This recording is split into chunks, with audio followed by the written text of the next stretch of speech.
Thank you again. Let me thank everyone for the great EnVision Forum 2021. Our moderators and panelists engaged in a true forum.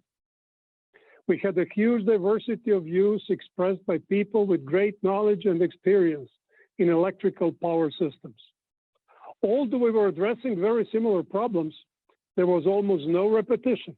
The problems are complex enough to have many different perspectives and solutions, and we heard many of them. Before we finish, I would like to thank again the organizing and steering committees for preparing the forum, Virginia Tech and FERC leadership for their support for sharing their perspectives, and especially Wellington Experience, the meetings and events agency that ran all the technology behind our online forum so successfully. They ran everything behind the scenes, and we never knew they exist, just as it should be. Thank you, Tyler and Ashley, and your production team. You were fantastic. In this closing session, we will try to summarize what we heard over the last 2 days. Moderators of the 6 tracks who already did a fantastic job will use around 3 minutes each to present their view of the main takeaways from their discussions. Then we will have closing statements from Commissioner Christie, Professor Liu, and Commissioner Chatterjee. At the end, let me share my 3 observations about our discussions.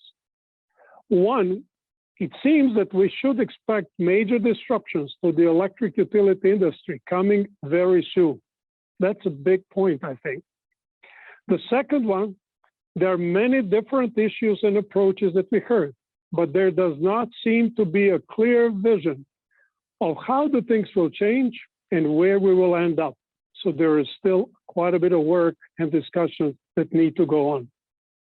And lastly, nobody seemed comfortable to contemplate beyond the national synchronous 60 hertz electric grids from the last century.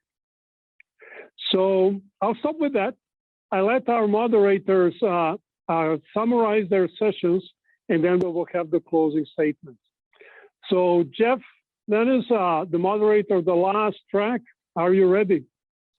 I am, yeah, we just finished up. So I apologize if this is a little bit of rambling reading from my notes, but I appreciate the opportunity to provide a brief summary. And again, thank you to Commissioner Chatterjee, the folks at FERC, and the folks at Virginia Tech for what's been a fabulous afternoon and really 2 days. I wish I could have joined every minute of it, but certainly what I've been able to join has been terrific. So our panel focused on the opportunities and the challenges of transportation electrification, electrification of the cars we drive, of the transit buses we ride on, of the and really everything in between, fleet vehicles. And we started with, I think, the biggest early takeaway. Chris Nelder from RMI did a terrific job of giving us a sense of really where we started and where we're going in terms of the scale of charging needs and the impact on the grid.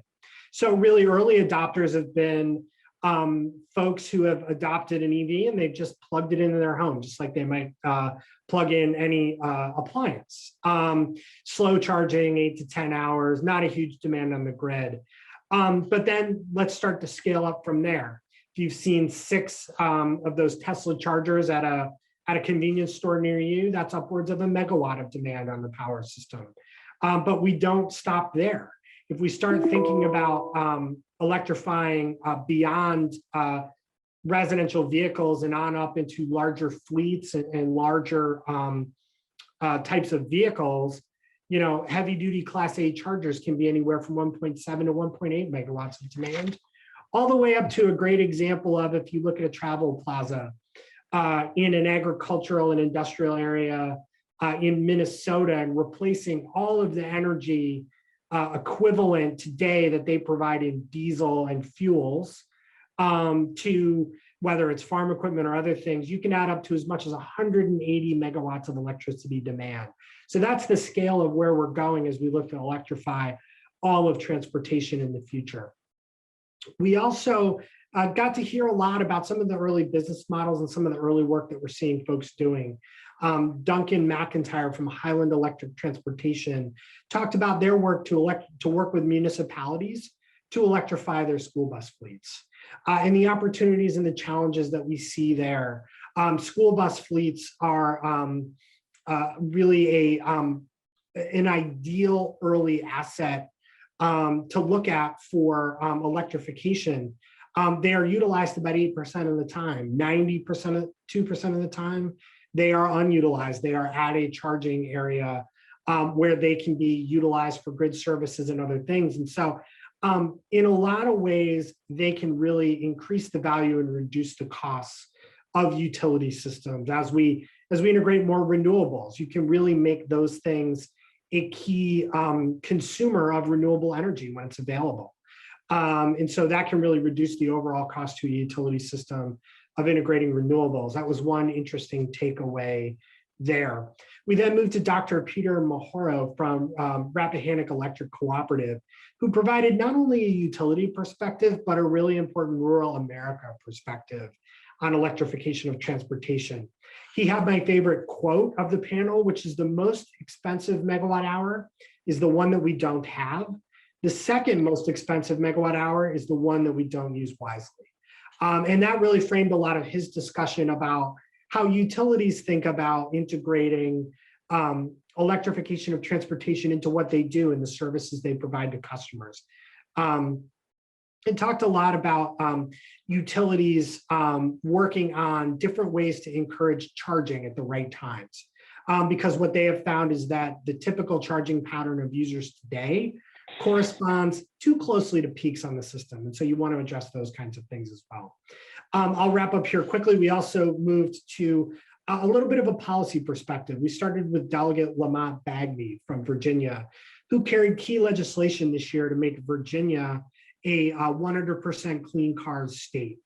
Though that policy not only was standards in terms of sales of electric vehicles, emission standards for cars, it directs the state to adopt more stringent standards that will lead to low and zero emission vehicle sales by 2035.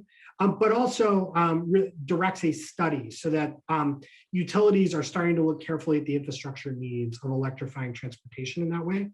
And then we finished up with Corinne Dumit from EVgo, one of the leading public charging network providers in the country, who provided a broad perspective on the policy ecosystem that you need to have in order to think about all of these issues, from rate design.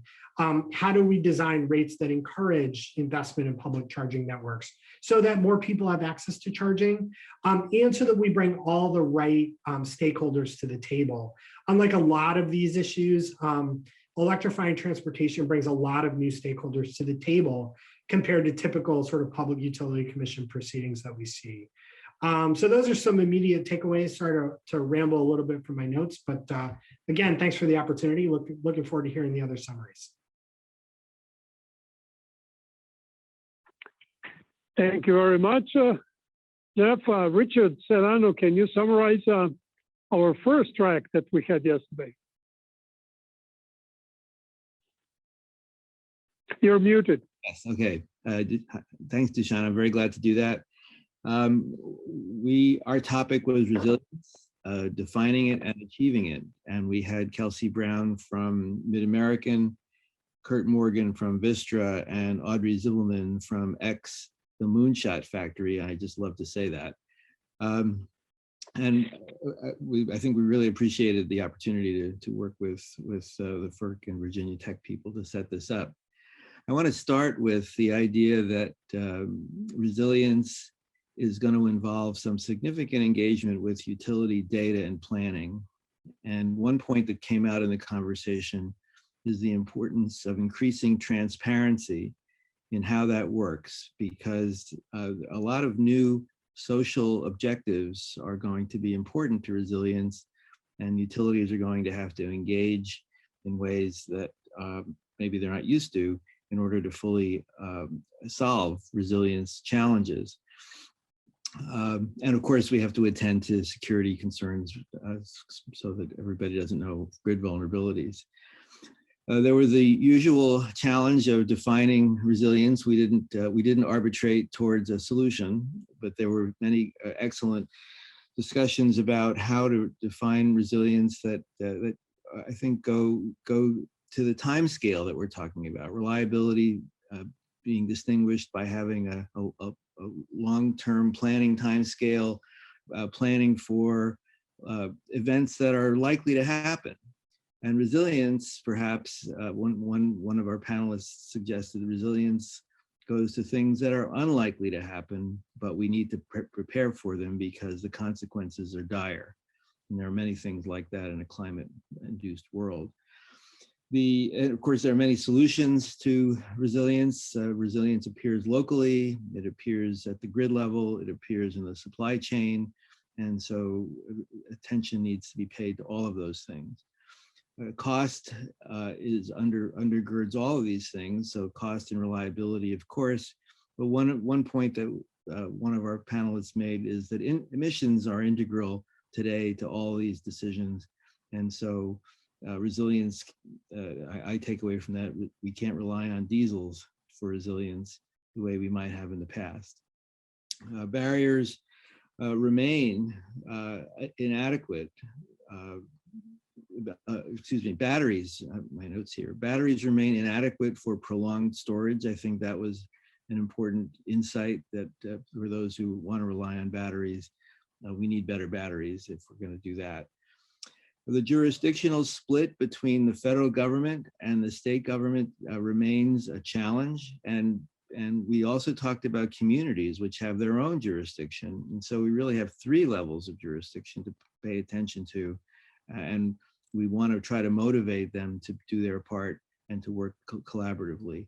And related to that, communities increasingly have options, and whether they agitate for microgrids or agitate for all kinds of other technologies that are increasingly available to communities, communities are going to have options and are going to be demanding more attention to resilience. Dushan, that's it.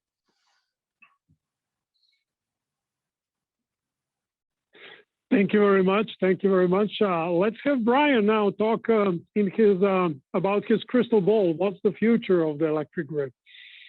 Well, hello, friends, and thank you, Dushan. Thank you, Commissioner Chatterjee, for the opportunity to moderate really a world-class panel of experts focused on the evolution of the electrical energy system of the future. I was able to kick off the session just really picking up from Richard's excellent session, noting that the onset of distributed energy resources is really challenging the paradigm that we've operated the electric grid with for over the last century, the existing architecture, also the utility business model, as we're seeing from my post at Holy Cross Energy here in Western Colorado. And so we just kept it rolling. One of the great things about this conference is how one session is built into the next, and we had no difference. Elliot Mainzer, the president and CEO of the CAISO, California ISO, got us started by asking whether or not we're paying for energy anymore, or whether we're paying for flexibility, we're paying for capacity, we're paying for other attributes, and if so, how are those going to be compensated in a power market of the future? We started looking at the implications of Order 2222. The rules have been written, it's been put forward. Now everybody's got to put pen to paper and figure out how are we going to do this in a way that is fair and equitable and that gets us the values that we need. What does this mean for a utility operator as we start to bring on new technologies that are grid forming as well as grid following, where we're focusing more on orchestration and interoperability? Danielle Murfield from GE Renewables highlighted those as part of the challenge that she sees as integrating renewables into a future power sector. And Ben Kropowski went on further to describe many of the things that they're seeing as challenges to the distribution system, whether it's new and innovative protection schemes, the role that power electronics will increasingly play in providing the grid services that were once provided by synchronous generators and large spinning masses on the system. Can we even see the system to the extent that we want to? The sensors, the smart devices, the system visibility, tearing off of Audrey Zibelman's comments in the opening in Rich's session. Do we have situational awareness that keeps pace with the pace of the evolving technology set that we see out there, where it's not enough now to wait for the latency for a signal to come back from the DER back to the control room and back out. We might need to work a little faster. And frankly, as Mark McGranigan from EPRI pointed out, we may not even know the exact solution. We may be operating instead in a probabilistic envelope that will challenge our existing approaches to planning and modeling. We also spoke a bit about resilience and the consumer side. Jill Anderson from Southern California Edison pointed out that really all the consumer wants is the lights on in the system to be safe. And she knows firsthand from their experiences with wildfires in Southern California Edison territory, even as they're bringing in DERs, resilience is part of the design basis for doing so. But how do we take care of, as Rich was pointing out, the concerns around cybersecurity and consumer privacy? And she encouraged us in her closing remarks to keep an eye on the whole wallet from the consumer perspective, not just the electric bill, but the total cost of energy. Because with electrification, we're seeing dollars moving from one side of that wallet to another. It was just a fantastic conversation. My summary is probably not doing it justice, to be honest. And I hope that when it's recorded, you'll all take an opportunity to go back and look at it as I will, because there's just a wealth of insight and views on the future of the electric sector as part of our clean energy transition. Thanks very much. Appreciate being part of this. Brian, thank you, and your panel very much. Thank you. Let's go next to Ralph Kavanagh. Digital age and digital energy and digital information. What did you guys figure out? Yesterday's panel on technology in the digital age included Kenyon Wells, Bob Cummings, Matthew Gardner, Tongzin Zheng, and Tom O'Brien. These speakers provided a compelling overview of numerous ways that the clean energy transition could run into difficulty. And they identified a host of constructive technical and policy solutions, many involving industry collaboration with universities and others. The panelists never suggested that the clean energy transition was misguided or impractical. Quite the contrary, they all demonstrated by example in that discussion, over and over, and not for the first time, that the managers of America's transmission and distribution grids are and will remain essential partners in the clean energy transition. All supporters of that transition need to respect the competence and commitment of the grid managers and to listen carefully to their advice and concerns. And I need to admit that when I joined NRDC more than 4 decades ago, this was not self-evident to me. I plan to spend my entire career suing these people. And David Brower, who led 2 national environmental organizations, was asked by the celebrated author John McPhee in 1971, what do you view as acceptable sources of electricity supply? David Brower's response was flashlights. I would like to think that he'd give a very different answer today.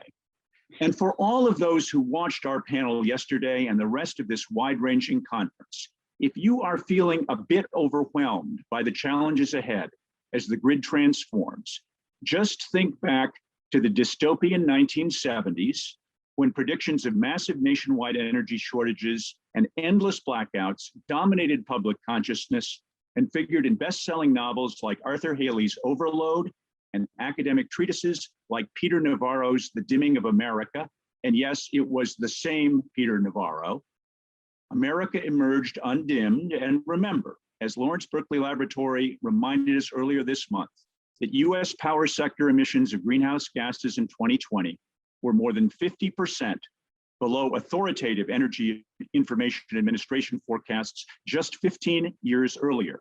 Emissions of toxic fine particles were more than 90% lower, and the national electric bill was almost 20% lower. With all its challenges, our electricity sector has demonstrated a sustained capacity to exceed expectations. And for a role model, which showed us all how to mobilize diversified stakeholder support for grid investment and enhancement in the face of much adversity, there are many candidates in virtual attendance here, and all on this screen are candidates, but I call out Vicki Van Sant, who was chief engineer of the Bonneville Power Administration, led the rescue of the Northwest Power Grid at a critical time, And I call out also the moderator of the panel following mine, former FERC Commissioner Colette Honorable, the master of bipartisan consensus on these and so many other issues. Thank you, Ralph. Thank you very much for inspirational summary. Now, Colette Honorable will not be available to chair with us this end session, but we have our next two Marks. So Mark Laube, could you summarize how the changing generation mix will affect us and your panel discussions? Sure, you're going to have quite a run of marks here, I think 3 in a row. I'm sorry to say, but in any event, yes, it was a delightful panel, and Colette did a masterful job of being the chair of the panel and moving things along. We had 4 people that were engaged: Brent Warner from IEA, Pat Hoffman from Department of Energy, Gordon Van Wiley from ISO New England, and then the low point, me. So after all that. Brent, who really was looking forward, really talked about how there's increasingly going to be an electric world, and that solar photovoltaics is kind of the new king of electricity, which, by the way, 67 years ago, Bell Labs actually on April 25th announced a new commercial application of photovoltaics to charge batteries. So they've been around a while, and now look at where we're at. So it's an exciting time. He also indicated that flexibility will be central to ensuring security, reliability, and resilience. And the grid expansion, doubling the capacity, you might say, of the grid, will be needed to make this transition work. He also indicated that the Paris Climate Accords were not on track yet to get to zero emissions. Pat Hoffman from the Department of Energy indicated that President Biden has an aggressive plan to meet the Paris climate goals, includes a strong focus on building efficiency and in the transportation sector as well. Firm generation is needed to support the clean energy transition, she believed, and we need the data, the studies, the analysis to undergird the work, because we're, of course, evolving to a different resource mix rather quickly. My points were that, as I mentioned, this evolution is evolving to, currently anyway, a system that's a little bit more sensitive to weather conditions. And we need to be able to manage that. I think we can manage it, but we have to understand the implications of that and then work on the solutions. That capacity used to give us a number of other things. So when we had 15% reserve margins and had capacity, we also got energy, we got ancillary services, and we got flexibility. And now we're looking at these things in separate ways because, and designing for them in a little bit more specificity. And we need to have the tests and the design basis for that. What do we design to? What is the next worst contingency, for example, when we're also having a larger amount of interdependencies between critical infrastructures. This is the first time when load was a critical asset for the bulk power system during an event. In this case, it was in Texas, where if you didn't serve load, it would then have a negative impact on your operations because it couldn't get gas. Processing plants were counting on electricity for winterization. We're counting on it for compressor stations. We're counting on it for wellheads. And when those were not served, reliable operation of the bulk power system was affected. Those are my points. And then Gordon Van Wiley talked about the low probability, high consequence events. And society may prefer a higher level of insurance to avoid the impacts of such events. Not an operation on average being good, right? But also worried about the tails. History is not a reliable predictor of the future. I think that was really the comment of the whole group. We have to be looking forward and being prepared for and have thought with clarity, because we can't count on 30 years worth of information and data that underpin our studies. And these outages are not random failures of equipment anymore. They're common conditions over a widespread area.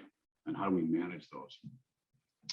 We need to stress test the bulk power system to mitigate disruption and other impacts and ensure against them. We need reliability standards and requirements that are flexible and regularly calibrated. Gordon also indicated he sees capacity markets as foundational to reliability of service. So again, that conversation, I'm sure just for all panels, could have gone for hours. And it was really delighted to have a chance to have a chat with everybody on that panel. And Colette again did a wonderful job. And these are her notes. So I wanted to thank her for preparing them for me.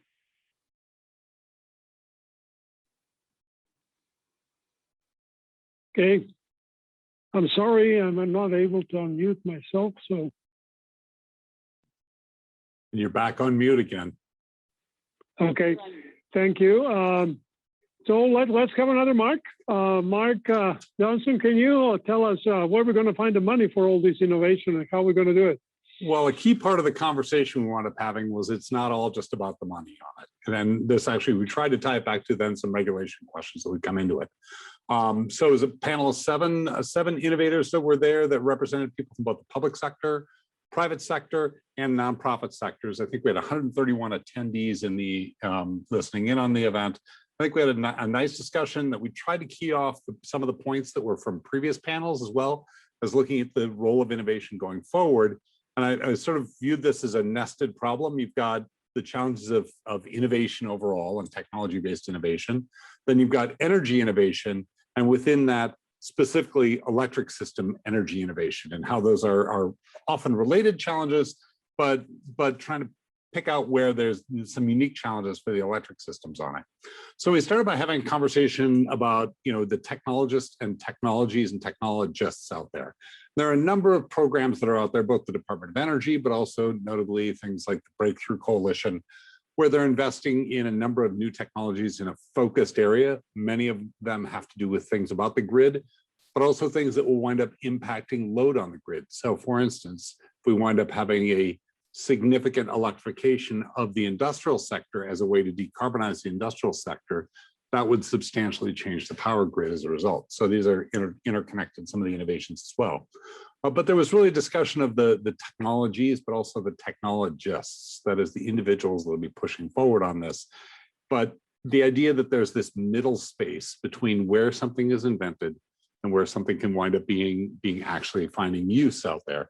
And the key is that it's not just money, it's actually understanding. And it takes a lot of time to wind up getting the technologists to understand that. There was actually an interesting discussion about, when you do large scale demonstration projects, get the scientists out of the room. The problem is, how do you actually do resource planning around getting things like construction equipment on site, which scientists are terribly skilled at, right? Unskilled at. So how do you wind up making that transition? If you have an innovator in a technology space, often that requires a communication across that, and it takes a while for people to wind up learning on it, coming back over and over again, bringing back questions of things like regulation around the utility sector. Don't treat that as something to be dealt with at the end of technology innovation, but actually try and engage that conversation as early as possible, because that's a constraint on what you're trying to solve.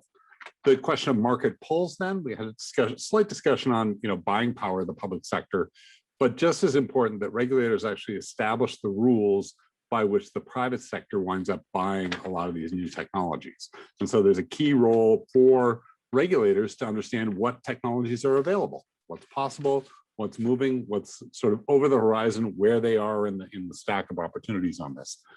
All this comes back to having people that are skillful to be able to wind up moving those innovations forward. There's certainly a need to wind up getting a next generation of people there. I think one of the people said you need to make this exciting again, especially on the grid. This was one of my comments on this was, don't tell them you're working on the grid when they say, I want to work on artificial intelligence and I want to work on, next generation solar. Let them work on that. Don't tell them they're working on the grid, because they are, but who cares? You're convincing them they are. That it's a really great opportunity to wind up moving forward on that. But then pulling this back, not just to the innovators, but also what is the role of regulators, and how do we wind up bringing the regulation process earlier and earlier in the technology innovation effort? There are a number of new public-private partnership models, for instance, the Department of Energy is developing. One of the questions we had is, how do you wind up getting FERC to actually participate, not as a contributor of money, but as a contributor of ideas, part of the exchange and the dialogue early in those public-private partnership developments, so that you can wind up actually getting an end state we want to get to with more efficient technologies as quickly as possible. number of new programs that people wound up discussing, fellowship programs, catalyst programs, foundations. Coming back though, one key element, and this does tie to regulation, is data. Who owns the data? How do you get the data? Because often the technology innovators need access to data, be able to test things out. They need realistic data, but you've got all the questions of who owns the data. And in the industrial sector, it would be called data sovereignty. But how do we wind up addressing those issues is going to be more and more important about not just the energy resource efficiency, but who owns the data and how you're going to use that data. So with that, I think we had a nice conversation, and hand it back to you, Dushan. Thank you. Thank you all very much. This is a really amazing situation where I learned so much. This is better than any textbook I could buy anywhere else. I'll be listening over and over these recordings to connect all the things. And thank you for organizing the sessions, to keeping them under control, but at the same time stimulating very different and provocative directions of thoughts at the same time.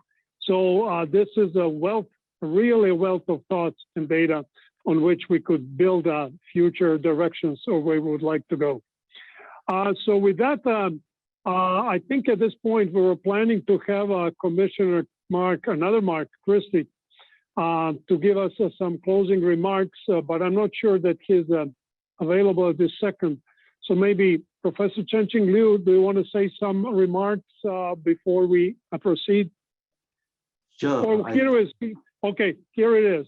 So let me then introduce Commissioner Christie. Are you ready to present some closing remarks? There, can you hear me? Yes, excellent. All right. Welcome, and let's hear for another commissioner. This was organized by Virginia Tech and FERC, and we're so happy to have so many of you give us both support and your thoughts. So thank you very much. Well, I know Commissioner Chatterjee asked me to provide some closing remarks, but first I want to start by welcoming everybody to Virginia, at least virtually. So usually that's given at the beginning, but I'll give the welcome to Virginia. I spent 17 years here as a state commissioner on the Virginia State Corporation Commission, dealing with all of these issues from the state level. And couldn't have been in a better state than Virginia to deal with these issues. They all have implicated state regulatory matters. And so welcome everybody to Virginia virtually. And also want to send a shout out to Virginia Tech for also being one of the hosts. I've been to a lot of events at Virginia Tech. A lot of them are football games. Not technical conferences, but Tech is an international leader in obviously in engineering and the very issues, electrical engineering in particular, the very issues you've been talking about on this great conference. It was fascinating to listen to the summaries from just in the last 15 minutes from the panel leaders, and you all really covered some fascinating topics and did that in depth. And also want to mention, someone made a great comment about Colette Honorable, and I also want to give a shout out to Colette. She's just a wonderful person and was a wonderful leader when she was a commissioner here on FERC and also now out in private practice. And I want to also thank and send my admiration to Commissioner Neil Chatterjee, who put this together and one of the leaders and one of the intellectual leaders in electric regulation, power regulation, and one of the leaders on all these issues. So congratulations to Commissioner Chatterjee for your efforts in helping to organize this event. I really admire you for that. So with that, I'm going to sign off and turn it over to someone else. But again, welcome to Virginia. You know, it's funny, I got appointed to FERC and I still haven't left Virginia. I'm still in the Richmond area because of COVID. The building's not even open. So I told somebody I spent 30 years commuting to downtown Richmond to work in a variety of positions, the last one being the State Corporation Commission. And I got appointed to a federal commission in Washington, and I still haven't left Richmond. So that's fine too. So that's a pretty good trade, really. It's get to stay in Richmond and still be on a federal commission. So that will continue as long as we don't go back in the building. So with that, congratulations to everybody who participated.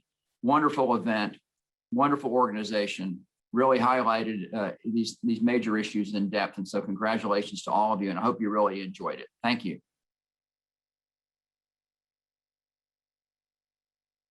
Good afternoon. Lucian's my turn. It's your turn, Chen-Ching. Yeah, Take over. Thank you. Great. So after 2 days of intensive discussions, I think we have a better appreciation of what we are getting into. I remember the last big change for me. It was probably the mid-90s when the electricity market were beginning to get formed. So the 5-10 years after that, the impact on the power programs at the university was fairly significant because of competition, power companies begin to cut the cost. And so they want to stay competitive. And because of that, there's implication of the student jobs and so forth. And there's a cutting of R&D.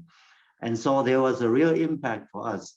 And now as I'm listening to all these sessions, I think this change is much bigger because we are changing from the very fundamental energy resources, loads, the way we do business and the way we manage the grid. And so there's a lot of work we have to do, ranging from R&D all the way to how you actually run that new system. And so this time I'm much more optimistic about what it would mean to university, because I have to emphasize the importance of education and workforce development in this whole big picture. So with that, I'd like to join my colleague Lucian and thank the steering committee, organizing committee, moderators and panelists, leadership and colleagues at FERC and Virginia Tech, and of course the Wellington team. They've done a wonderful job. And we also thank all the participants for your contributions and support. Now, before we hear the closing remarks from Commissioner Neil Chatterjee, I'd like to mention that he championed the strategic initiative to ensure that FERC regulations reflect changes in today's energy landscape. And he's been a strong voice on the need to secure nation's critical energy infrastructure against physical and cyber threats.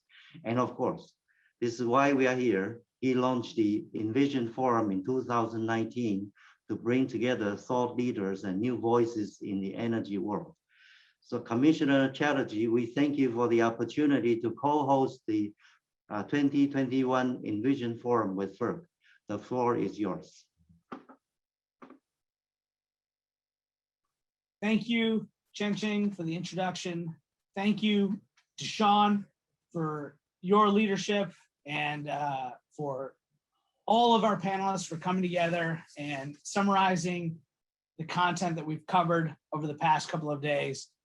This was truly a remarkable event. I want to begin by giving my tremendous thanks to Virginia Tech, as well as to the commission, to the staff, my personal staff, as well as commission staff that came together to make this informative, instructive, and I think enjoyable session come together. These things don't happen easily, particularly in this environment. As Commissioner Christie spoke to, the challenges of COVID-19 and what we're facing, to pull this off virtually was quite a feat. It required a tremendous amount of coordination and communication and technological sophistication to execute this. I'm so thankful to all of my colleagues for their participation, to Chairman Glick, to Commissioner Clements, to Commissioner Christie for helping us close this out. And while Commissioner Danley had a conflict and was unable to directly participate, he and his staff both did help us with the agenda for these sessions. I'm so grateful that so many thought leaders from a wide array of the energy community came together for this dialogue about our energy future. We are at a critical point where there's a tremendous opportunity to fully avail ourselves of the benefits of the energy transition and combat climate change in a way that benefits all Americans. I, for one, when I initially launched the EnVision Forum in 2019, it was with a recognition that FERC's role in this arena was only becoming more and more enhanced. But at the commission, we are constrained by our ex parte communication rules. Our quasi-judicial nature prevents us from discussing pending contested matters. And the hyper-technical nature of FERC proceedings is something that the public has told me specifically that they're a little bit intimidated about. When I launched the first EnVision Forum at the University of Kentucky in 2019, I got tremendous feedback from people, longtime FERC watchers, who said that initially they were skeptical about FERC entering such a public foray such as this, but that at the end, what they found was the commission was more accessible. And in the subsequent couple of years, I've had stakeholders throughout the energy space come to me and tell me they appreciate that I have made the commission more accessible and less intimidating. I've had people come to me and say, I would have historically never self-nominated to participate in a FERC technical conference or submitted comments in a FERC docket because I was too intimidated to do so. And by having candid, in-depth, substantive discussions like we've had the past couple of days, a wider array of participants now has familiarity, accessibility, and the confidence to participate in FERC proceedings. And I'm truly grateful for that, and I believe it will pay dividends. Just a perfect example, it was a critical topic throughout the panels. FERC Order 2222 is going to bring so many new entrants into this orbit to give those folks the confidence to come up and participate and ensure that their voices are heard. That is just a net positive and something that I'm very, very grateful for. For those of you who don't know much about my personal background, I am the son of two college professors. So I have deep reverence for academia and the role that academia plays in our civic dialogue. I'm so honored to have had the opportunity to engage with so many talented members of the Virginia Tech faculty. I think anyone who watched this past couple of days would agree that this was an extremely polished, sophisticated, yet relatable 2 days of discussion. What the content that came from this is invaluable. And as policymakers here at FERC, throughout the federal government and at the state level, these sessions will be available. We'll put them online. If they can access, watch, and digest what was discussed, I think it will really help to move the conversation forward as we make critical decisions about our energy future. While I've got the Kentucky flag behind me here today, and I am a native Kentuckian, I have lived in Virginia for the past 18 years, and I think I consider Virginia my home today. And to know that an institution like Virginia Tech is educating not just Virginia's future, but America's future gives me great hope. And I just want to close by, again, thanking the incredible team at the Federal Energy Regulatory Commission, the incredible team at Virginia Tech. I have thoroughly enjoyed this opportunity, and I hope you all have as well. And I hope that this is not the last EnVision Forum and that we can continue dialogue into the future. Thank you.